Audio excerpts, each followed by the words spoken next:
Se você abrir o Pinterest ou o TikTok agora, a chance de você cruzar com a logo dos dois seus entrelaçados é gigante. Até porque Chanel é o momento.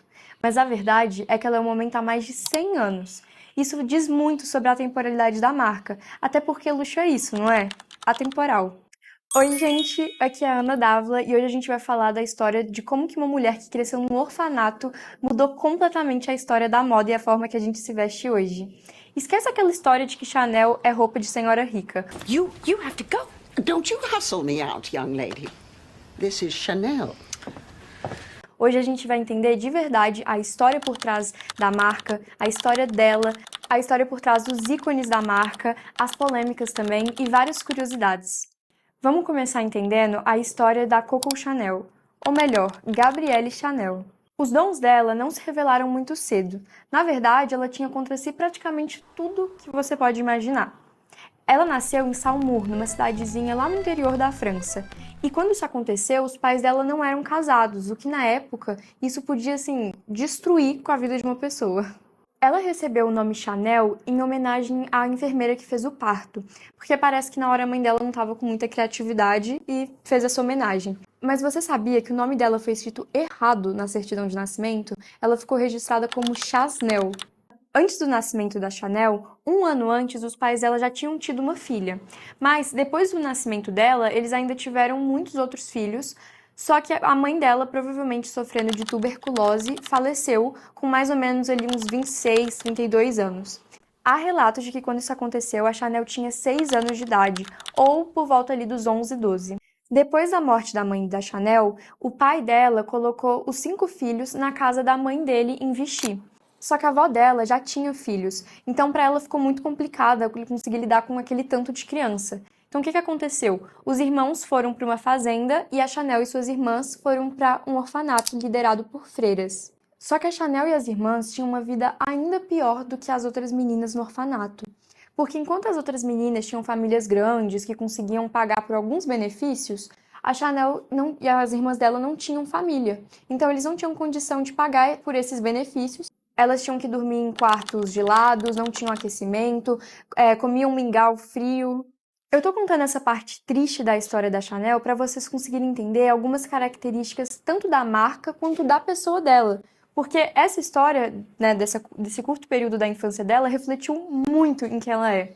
Por exemplo, pelo fato de que ela mentia compulsivamente, ela mentia muito, embelezava, demais a história dela. Ela, inclusive, mentia para ela mesma de que ela era a filha preferida do pai, sendo que o pai, né, basicamente abandonou ela e os irmãos. Ou também o fato de que ela se inspirou, né, nessa vivência ali no orfanato, a cor icônica, né, preto e branco da marca dela. Tá, mas como é que surge a marca Chanel? A Coco, ela descobriu desde muito cedo o que ficava bem nela de verdade. Ela nunca perdeu a crença nisso. Então, ela sempre soube o que caía bem e o que não caía. A Coco, ela começou com chapéus. E o seu primeiro estabelecimento foi no Boulevard Malesherbes, eu não sei se eu tô falando certo, mas no apartamento parisiense do seu primeiro amante, Etienne Balsan. Os chapéus eram simples, tão simples que eram escandalosos. Essa genialidade da Chanel em trazer chapéus simples, em uma época em que as mulheres só usavam, chapéus gigantes, super decorados, super trabalhados, foi, o momento perfeito. Por falar em simplicidade, tá aí uma característica que a Chanel revolucionou. Ela trouxe muito conforto, porque imagina você viver em uma época em que as mulheres usavam espartilhos que mal dava para você respirar e roupas super trabalhadas no dia a dia, chapéus gigantes. Então, esse conforto que ela trouxe revolucionou o momento que ela estava vivendo. A Chanel, com a ajuda financeira do seu amante Boy Capel, abriu a Chanel Modes. E ela começou a vender saias e casaquinhos, né, que a gente sabe que inclusive é um ícone da marca. E logo quando ela abriu a marca, senhoras da alta sociedade, enfim, super ricas, aproveitaram o calor que estava fazendo para entrar na loja e ver as roupas super confortáveis que tinha.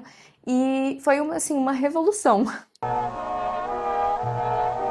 One is by Chanel, beige jersey with a belt, worn with a wide sailor hat, also by Chanel. Agora, uma curiosidade que eu amo da marca é como surgiu o casaquinho, né? O famoso casaco da Chanel.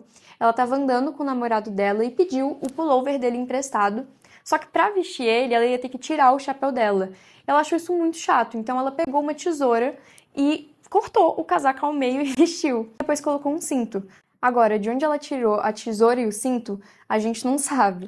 Mas falavam sobre a Chanel que ela fazia o guarda-roupa dela de acordo com as necessidades dela. E eu acho isso bem interessante. Um super diferencial dela é que ela pegava tecidos e peças masculinas e transformava essas peças para o guarda-roupa feminino. Isso foi, assim, uma super diferença, porque ninguém na época fazia isso. E além de estar pegando roupas masculinas ou tecidos, enfim, para fazer roupas femininas, ela ainda fazia isso de um jeito super elegante, super confortável e simples.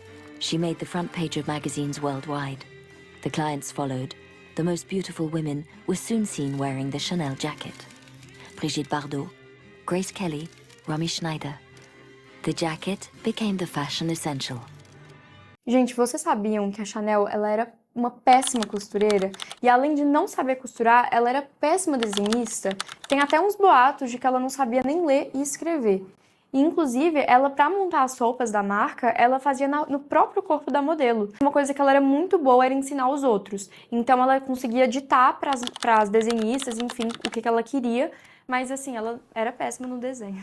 Tem uma parte que a gente não pode deixar de lado, que é o fato da Chanel ser uma pessoa bem polêmica e de opiniões controversas, como, por exemplo, o envolvimento dela com o nazismo. E por isso, muita gente, apesar de gostar da marca e consumir, não gosta dela, né, da pessoa Chanel em si.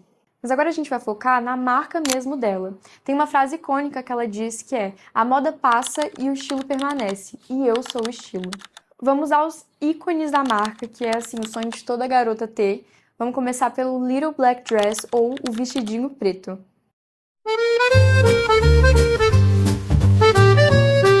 Antes, o preto ele era visto como uma cor de luto.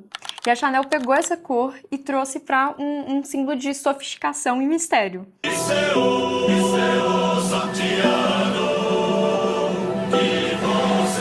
A revista Vogue da época chamou de o uniforme da mulher moderna. E até hoje, quando a gente não sabe o que vestir, a gente vai de um look all black, não é mesmo? Segundo ícone, a bolsa 255. Ela tem esse nome porque ela foi lançada em fevereiro de 1955. É uma bolsa super prática, focando nesse movimento dos braços, realçando a praticidade feminina.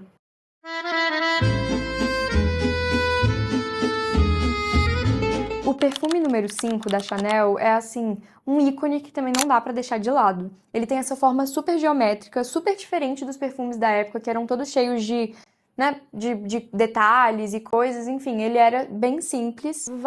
Inúmeras celebridades usaram o perfume. An example of what do you wear to bed? You wear a pajama top, the bottoms of the pajamas, a nightgown, or so I say Chanel number 5. Because it's the truth. E, óbvio, o tweed. É muito legal a gente ver as pessoas hoje em dia usando ele de uma forma mais descontraída, com tênis, calça, enfim. É uma peça super icônica da marca e que, inclusive, reflete muito essa história que eu contei anteriormente, de ser um tecido que era mais usado por homens e ela trazer essa praticidade, elegância e sofisticação usando uma peça que, na época, as pessoas nem cogitavam usar. A gente divide a Chanel em duas eras, Chanel e Lagerfeld Chanel. O que isso significa? Depois que a Chanel faleceu, quem direcionou-lhe a marca é o gênio Karl Lagerfeld. E ele transformou a marca, assim, ele manteve os princípios da Chanel, mas ele transformou em algo mais cool, jovial. Nesse vídeo aqui eu não vou falar da era Lagerfeld Chanel, eu falei só da Chanel mesmo. Mas enfim, gente, a moda ela é muito mais do que pedaços de tecido costurados.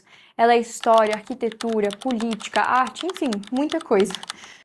Fashion is the most powerful art there is. It's movement, design and architecture all in one.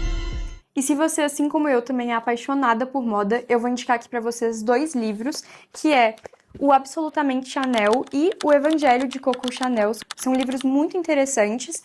O Absolutamente Chanel foca mais na parte da marca em si, dos produtos icônicos, dos tecidos.